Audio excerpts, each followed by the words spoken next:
Happy Halloween, everyone. Welcome on into the Cleveland Browns Report. On today's episode, we're going to talk all about Cedric Tillman and some trade rumors. But first, my Halloween costume. It was picked for me during our live show last week, Ghosts of Browns Quarterbacks. And it's a very depressing list of names I've got in the back. It's so long, I can't really even get it all on screen. It was pretty tedious doing it last night. And in true male fashion, I did a horrible job of spacing, so some names are kind of all over the place. But if you see me out and about tonight in Dallas wearing this bad boy, don't be afraid to come on by and say hello. But let's talk about Cedric Tillman.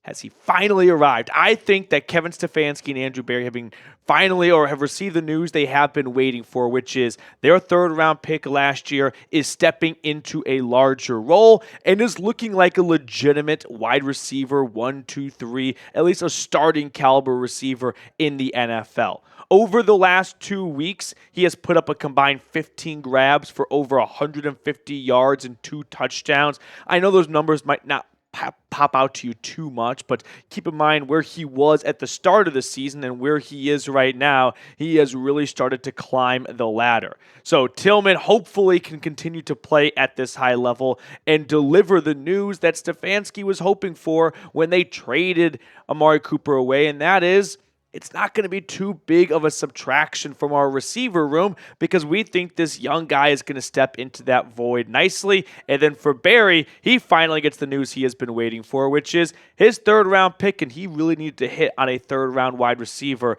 is looking like a real pro and not, unfortunately, another bust like some of his other third-round draft picks. But let's go to the film room for a moment and really deep dive into why Cedric Tillman has played his tail off the last couple of weeks. Here, let's take his touchdown over the Ravens, his first of 2 scores. I mean, this is just a simple slant. He gets some soft coverage from his DB. DB probably looks at his numbers before the game and goes, who the heck is this guy, 19? Nothing to worry about here. Well, he would make him pay for that early in this game. But you've got a veteran safety in Eddie Jackson who's got him one-on-one an opportunity to make a touchdown-saving tackle. Tillman runs right over him. And as a Tennessee grad and our producer today, Joey Peterson, another Tennessee grad, we'll be the first to tell you that when the Browns selected Tillman out of Tennessee, there was a lot of discourse in the country about Jalen Hyatt being the number 1 receiver for the Volunteers that season.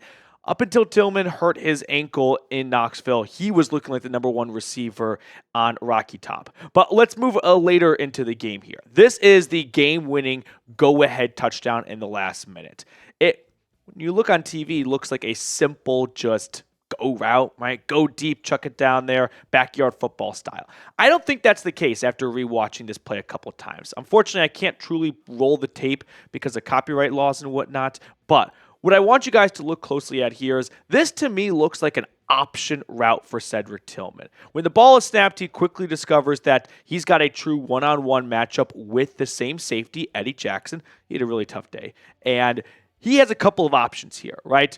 More than likely, if it's a one-on-one, he could take advantage of that. There's no high safety help. There's no one to bail out Jackson. So what does Tillman do? He's going to run straight at Eddie, who doesn't really know how to play this, and then he plants his right foot in the ground and really turns upfield.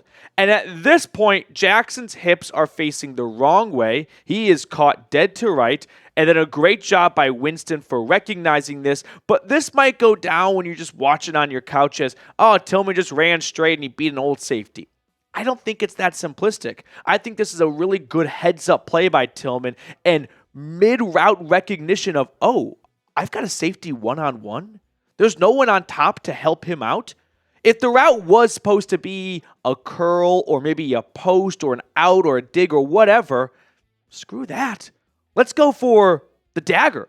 Let's go for the kill shot right now. Let's plant our right foot in the ground and then really turn on the jets. When I was rewatching it, I almost felt like I was watching a mini Amari Cooper because Cooper was so good at kind of being a little slow out of the gates and then letting the DB get a false sense of confidence, and then he's got that change of pace where he just turns it on a dime, and then all of a sudden the DB is caught flat-footed. That's what I saw a lot of from Tillman in this game, and especially on that play. And so plays like that, man, when you just watch it on TV the first time, you feel like, okay, good job by Tillman running down the field and catching a wide open ball.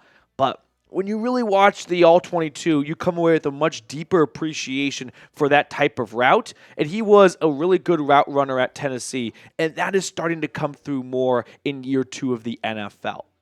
We're going to talk more about this and other trade rumors as well in just a moment here. But I was looking over the last couple of videos, and we picked up a bunch of likes on our Week 8 recap video on Monday, but we've dwindled since then, so I'm challenging everyone to make sure our like numbers stay up. Hit that thumbs up button today, and every time you come across a video of ours. And if you've already liked the video, but you haven't subscribed yet, don't make me be too needy right now. I want to get 43 subscribers so we can get to 38,400 before our watch party on Sunday.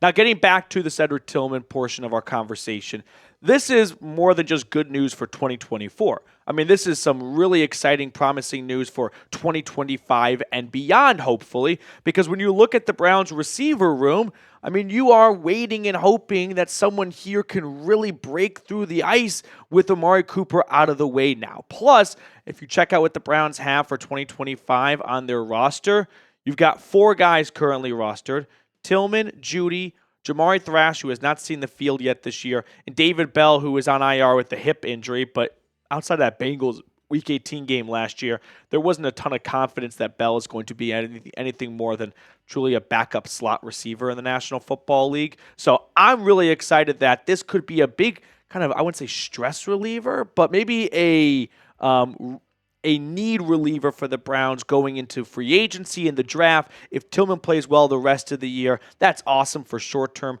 But long term, all of a sudden you go into round 1 of the NFL draft. And I mean, just think about our mock draft video a couple of weeks ago. Let's say DeJuan Jones continues to play his tail off at left tackle. Let's say Tillman really steps into that new wide receiver 2 role behind Jeudy, or maybe even, surpasses Jeudy.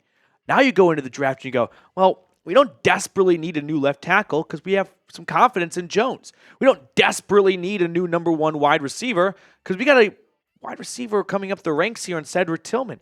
So maybe you turn your attention to just pure best player available. Maybe you go get a new edge rusher to replace, say, Za'Darius Smith if the Browns end up dealing him away. It just gives you more options in round 1 and doesn't box you into, we desperately need a receiver, and if the top 2 guys are taken before we were even on the clock, we just have to go with wide receiver number 3, even if we like other players at different positions more. So this, to me, is the news the Browns have been hoping and finally receiving, that Tillman is shaping up to be more than just an average receiver in the NFL, a high-caliber starting receiver on Sundays. Now, before we talk about the latest trade rumors surrounding Za'Darius Smith, I do want to give a quick shout-out to our sponsor today, and that is Game Time. Game Time has an awesome feature called Game Time Picks that makes getting tickets to see your favorite teams play live even easier. One thing I love about Game Time is their all-in pricing option. Toggling this feature shows the total upfront cost with no surprise fees at checkout. Plus, they offer the Game Time guarantee. If you find tickets in the same section and row for less, Game Time will credit you 110% of the difference. So take the guesswork out of buying tickets with Game Time. Download the Game Time app, create an account, and use code CHATSPORTS for $20 off your first purchase. Terms apply. Again, create an account and redeem code CHATSPORTS for $20 off. I've used Game Time already this year. For example, not too long ago, I was in Knoxville for the Tennessee-Florida game. Thanks to Game Time, got some awesome seats. So download Game Time today. What time is it? Game Time. Now, what is the latest on Za'Darius Smith? I wouldn't say things have gotten cold on this front, but they're not scalding hot. Now, Mike Jones from The Athletic had an interesting viewpoint, we'll say, on the latest rumors surrounding Smith. Here's what he said. The Browns could listen to inquiries about the 32-year-old Smith, but there's a hesitancy to unload him as well because of a belief within the organization that a season turnaround isn't out of the question. That belief will likely prompt the Browns to hang on to Za'Darius Smith. I'm really starting to come down to the idea that Za'Darius Smith's future with this team might hinge on whether or not the Browns win or lose on Sunday. And to be honest with you, I don't think that's a very good course of action. I don't think that's a very good plan. Za'Darius Smith leads the Browns in sacks with 5 this year. He has really dramatically increased his trade value the last couple of weeks. And you might not want to hear this, and I know everyone just wants to be told good things and whatnot about their favorite teams, but I would trade Za'Darius Smith whether they win or lose. At 3-6, I am sorry to say I do not believe the Browns are going to be a contending playoff team. Could they potentially go on a major run and squeak in at 9-8 and only lose 2 more games the rest of the year? Yeah, possibly. They squeak in at 9-8. Do we think they're about to win a bunch of playoff games? Personally, I don't. I don't think this is a team, after the way they played for the first half of the season, where we can completely overlook that huge body of evidence and go, yeah, this is truly a team that's going to go the distance this year. So if you think they are, then yeah, hold on to Za'Darius Smith. Personally, I don't, and I'm sorry, but I feel like this is a team that should capitalize on having a very valuable asset, which is a 5-sack veteran edge rusher at the NFL trade deadline when you need to get more picks. I mean, for example, the Browns traded for Za'Darius Smith, 2 years ago now, and they gave up a 2025 5th-round draft pick. Imagine if the Browns got a 5th-round draft pick back, and they basically had Za'Darius Smith on loan, and it cost him nothing. I mean, that would feel like a big win for the Browns of we got exactly what we gave up for him, more or less, and in the meantime, we got 9-10 sacks out of it. Pretty good transaction, if you ask me. And then for Smith, he goes to get to play with a real contending team, say like the Detroit Lions. So, no, I don't think the Browns should let 2 wins before the trade deadline cloud their judgment to the point where they hold on to a 32-year-old player who isn't likely going to be a part of any long-term plans. They brought him back with the right intentions of, hey, we're going to be a really good team this year, and he was awesome for us last year in generating pressures. Let's run it back. But unfortunately, this year has not gone to plan. We can all admit that. And so you should just cut your losses. So at 3-6, if the Browns were to win on Sunday against the Chargers, do you feel like this is a team that could really go to the playoffs? I know they will look like a playoff team with a win over the Ravens and then a win at home over the Chargers, back-to-back wins over teams above 500.